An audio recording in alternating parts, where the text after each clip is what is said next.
Paano yan, sir? Meron ba mga kolektor o paano kayo nagbabayad?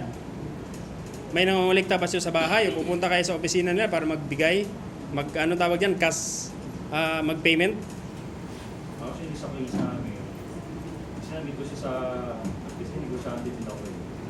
Sinamit ko siya sa mga 5-star hotel. Doon na namin pag 5-star hotel, mga negosyo, di ba? So, ano mo sa hotel kasi, wala nang pasikot-sikot talaga dyan. Wala mo yung mga pinagkakita ng mga tao dyan. Napakagaling niya magsalita, magaling siyang magbigay ng mga reviews, mga credentials niya. So, siguro na-convince nga ako that time, pati mga grupo namin. Kaya, gano'n lang, kumbaga, word of, tiwala kami sa salita, syempre, yun naman tayo yung pangahawakan mo, di ba? Kahit na maming dokumento, word dokumento. Yung mga promise sa good promise, ano nga kami, scam nga kami. So, pagbayaran niya talaga yung ano, but kaya sama to lang talaga pang ito para makuha asset namin. Asset niya. Kasi alam mo marami sa asset sa Indonesia. Si sir po. Magandang hapon po sa lahat. So, nandito po ako. Isa po ako sa mga naging biktima po since 2019. Si Armando Naga. Ito po yung isa sa nasa likod ng ng investment scheme sa Mindanao. Yung Everarms. So, kami po, ako sa grupo namin, sobrang laki ng nawala o inaasahan namin doon way back 2019 hanggang ngayon hindi pa rin kami parang hindi ka mahirap i-move on. Kung ang pinag-usapan dito is hindi lang 1,000, hindi lang 1 milyon, hindi lang 10 milyon. Kumbaga sa narinig ko o sa kaalam-alam namin, nasa 56 billion nung nakuha niya from Mindanao sa Everarms na yan. So ngayon, nitong ako po ay isa rin po sa nabiktima rin sa bagong company o bagong scheme na ginawa niya, pero hindi ko siya agad nakilala kasi nga ang doon, pangalan doon, siya yung gumamit siya ng Win Castillo. So siyempre kung tayo, hindi natin siya makilala. Kung hinahanap ko natin ng tao, sa Armando Naga, tapos naging Win Castillo. So doon, naghahanap kami ng opportunity dahil nga sa nagbibigay ko ng 30%, within nag-double your money pa nung last month ng June. So sumali po ako, at saka yung mga kaibigan ko, mga kontak ko. So naengganyo kami sa double your money. Okay? So after nun, isang beses lang din kami naka-see out, then the rest ko wala na po siya. Then nung nalaman ko po lately na, nung nahuli na, siya pala, si Will Castillo ay si Armando Naga. Tapos kasama po niya yung sa CEO, yung humarap po sa amin, naalala ko, yung humarap po sa amin ay siya yung tumatay yung CEO sa 11 Fortune, si Nadine Palehe, sa mga babae. Then kasama po yung assistant nila na si Michelle Bencito at saka si Cheryl Querobenes. Yun po. So ang naman dito, yung pagka-transaction naman po, kung paano tumanggap ng pera ay ginagawa po sa isang hotel. Sa hotel po. Then minsan po ay mga lobby, restaurant po. So doon, dahil nga sa tibala kami at saka naano kami sa opportunity ng 11 person, so nagbabaka sakali po kami. Then may papromo siya na 30%. So kami, wala namang kung may pera kami at naghahanap kami ng income, so dito po, namin. Then from Mindanao, dito ko nalaman na siya pala ay isa lang. Gumamit lang ng ibang pangalan. So alam mo yung reaction namin nung nalaman namin dahil biglaan po kasi actually hindi lang po kami. Marami pa po yung iba-ibang probinsya na dapat gustong pumunta para at least makapagsalita sila. At ang alam ko, by Monday, dadagsa po o dadami po ang pupunta ng NBI para mag-file ng case out about against kay Arco, laban kay Armando Naga po. Sir, bukod pa kay Armando Naga, ilan po yung dawit dito na sinama niyo doon sa filing case? Actually sir, yung po nabanggit ko na apat po sir, yun po yung isa sa mga kilala ko po namin. Yung mismo na personal ko na meet doon, nakita ko doon. Na sila po yung talaga nang nasa likod ni Armando Naga po. Kasi Pero- hanggang ngayon walang update sa amin, walang response sa amin. Pero hindi niyo po tiningnan, binagbasihan yung nakalagay sa corporate nila? Sino yung mga corporators dyan? Hindi nyo tinignan para yun ang maging basihan para sa kaso? Actually sir, walang silang pinakita sa amin about sa papers ng corporation or corporate. Kumbaga, ang ano nandun, kilala lang sa amin, ito yung CEO, ito yung assistant. So doon lang po nakita namin na si Nadine Pali, siya yung pumatay yung CEO.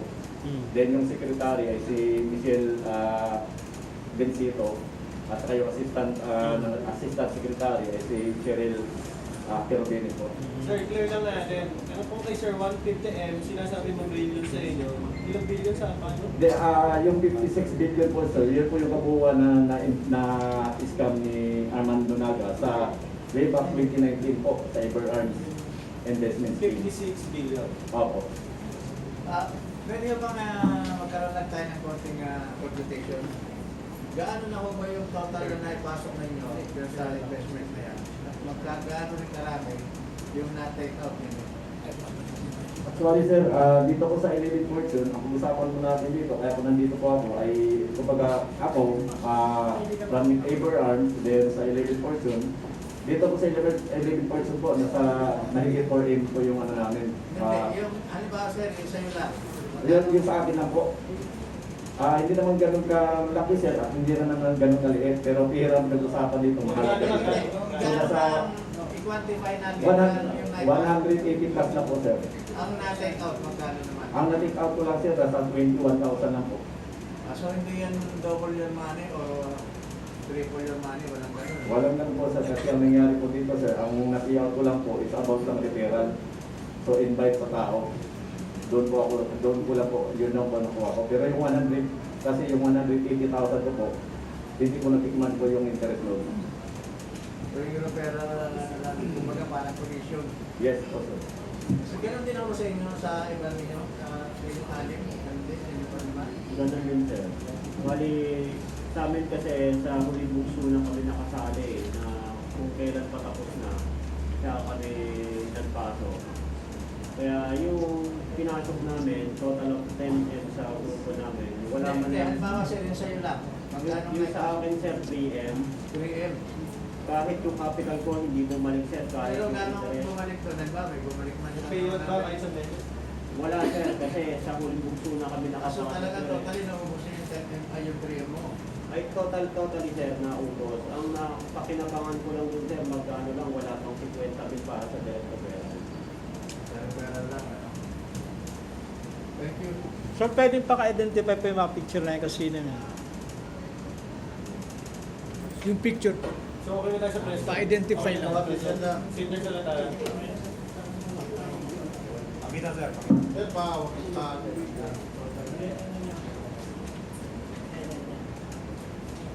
Sino sila, sir?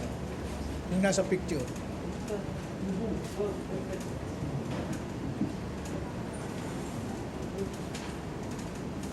ano nyo muna sir, mamaya na yung signal at paharap nyo muna sa akin, paharap nyo lang muna sa akin. Mamaya nyo Pakita yung mga picture. Mas compress na lang.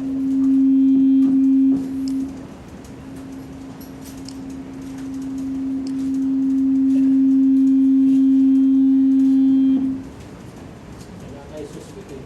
Nasamit lang.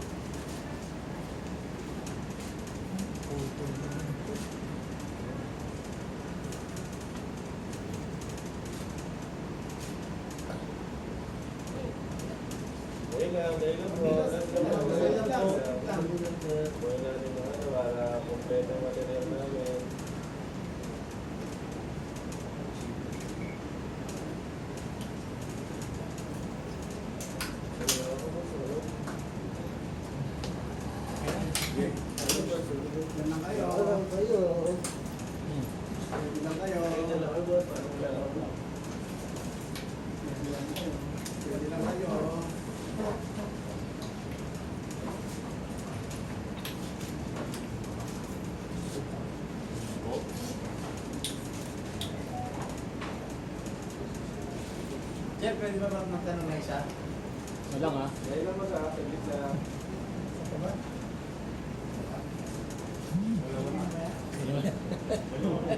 Lima na. Kayo dalawa okay lang. Last five. Okay na. Okay. Hello. Last five. Si sir. Tanong. Sir, curious lang ako. Kung totoo na yung sinasabi mo dito ko ha, pero kung totoo na kayo biktima ng scam, bakit kayo nakatakip ng mukha? Wait lang. Yun. Gandang tanong. Okay sir, sa ano po sir, about po sa amin sir, kaya po kami nakatakip po dito sir, kasi po mga negosyante po kami. Ayun. So, kailangan po namin yung personalidad namin at saka yung siyempre yung identity namin. Dahil po, marami po kaming negosyo na traditional. No? So, at least, lesson learned sa amin ngayon, yung mga ganitong sit-up na opportunity ko, no, na imbis na makatulong, ay talagang pati pamilya mo, nag-aaway kayo eh. Dahil lang sa pera na tayo ay umaasa na sana maka-income, pero hindi. Malaki po, nilubog po kami sa sa sinasabi po nila na opportunity nitong kay Armando Naga po. Safe ba natin ma-assume na nagkaroon kayo ng threat sa family ninyo dahil dito sa demanda ninyo, pinanaga? Actually po sir, sa case ko po sir is kami lang magpamilya sir, nag-aaway kami, relatives ko, pati yung relatives ko kasi naisali ko dito eh. So kaya sa tanong niyo po, bakit kami nagtatakip ng kasi negosyante po kami. Okay. Sir, ma-identify niyo ba yung nasa picture? Yes po. Pwede paturo. Paturo sir, yung pangalan dyan. Ay, isa lang. Sino mga yan? Yan po, yung sa gitna po. Yan po yun si Win Castillo sa 11 Fortune. Pero sa Iberarms po, siya po si Armando Naga. Sino po dyan sir? Yan, nasa gitna.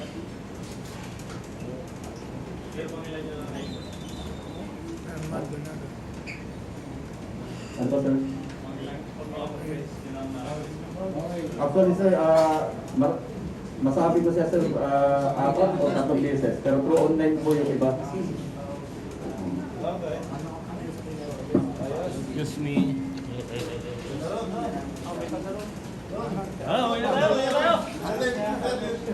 Bukas na ba yan? O, sige, go.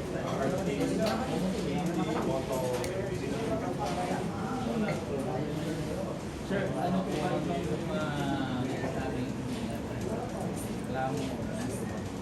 Actually po sir, narinig kasi namin sir na si Armando Naga ay nahuli po nung nakarang araw. So nung nalaman po namin, kasi actually ako po ay isa rin po sa naging biktima po ng investment scheme niya noong way back 2019 sa Mindanao po. Then ngayon, ito naman, naulit na naman po sa 11 Fortune. Ang 11 Fortune po ay nagpapanggap siya. Ang pangalan niya po ay Win Castillo. Then, siya pala yung si Armando Naga. Then, yun nga, andito kami. Hindi lang naman ito, sir. Marami pa dito ang nabiktima.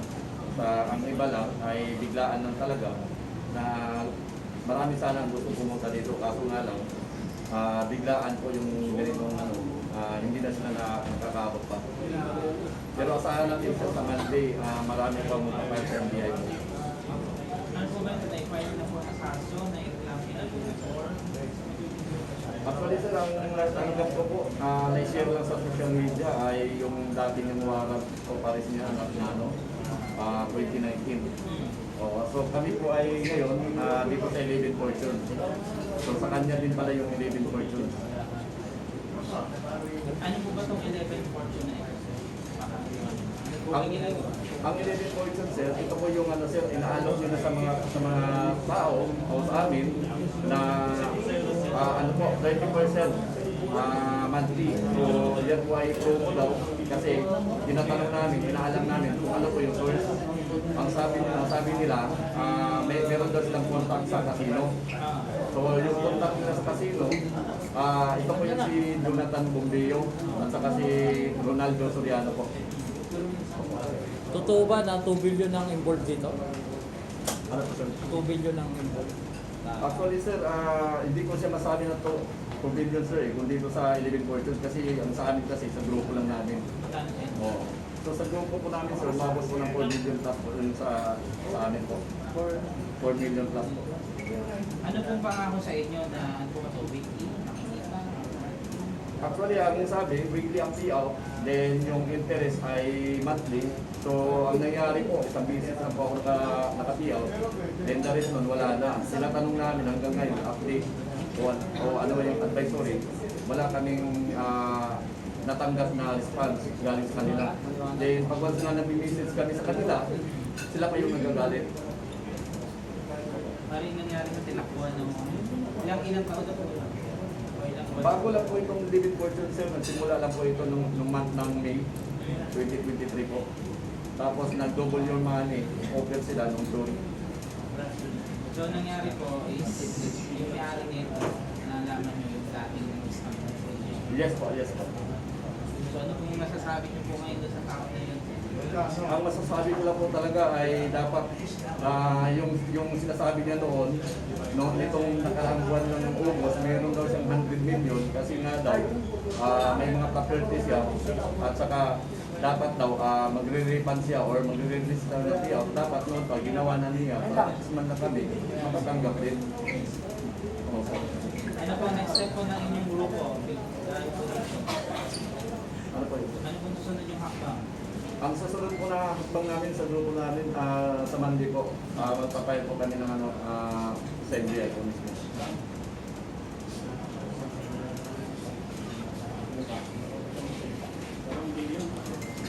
So, bali sir, yung 4 million is kung lang din. Yung 4 million, sir, Okay ng after 1 month. yes po, sir. Ang 4 million, sir, sa grupo ko lang po yun, sir. Pero hindi lang po ako ang dito. Ang alam ko po dito, napakarami po namin. Kasi sa grupo ko po, umabot po kami ng 100 plus. So, kaya po nabuo ko yung 4 million plus po. So, sa iba po, ang alam ko, nito lang nakaraang buwan ng July, may nag-invest kanya ng 10 million. Isang tao lang po yun. Marami kayo bukod sa inyo. Marami po, sir. Maraming may ibang grupo, sir. May mga nagkagramo. Actually, ang iba, sir, takot sila magreklamo, ayaw nila magreklamo kasi nga umaasa na ma-refund. Dahil po ang pangako, mag-antay lang, konting days lang, tapos pag nagbigay naman siya ng days, hindi naman natutupad po. Parang ano po, parang kumbaga sa ano, parang extend hanggang sa tumagal na. Yes po, parang ganun po. Then nung nalaman na lang namin na nahuli na siya nitong nakaraang araw, so hindi na po kami nakapagpigil na talagang ilabas namin ang sama ng loob namin sa kanya. Nahuli po siya ng FET yung makaraan. Opo.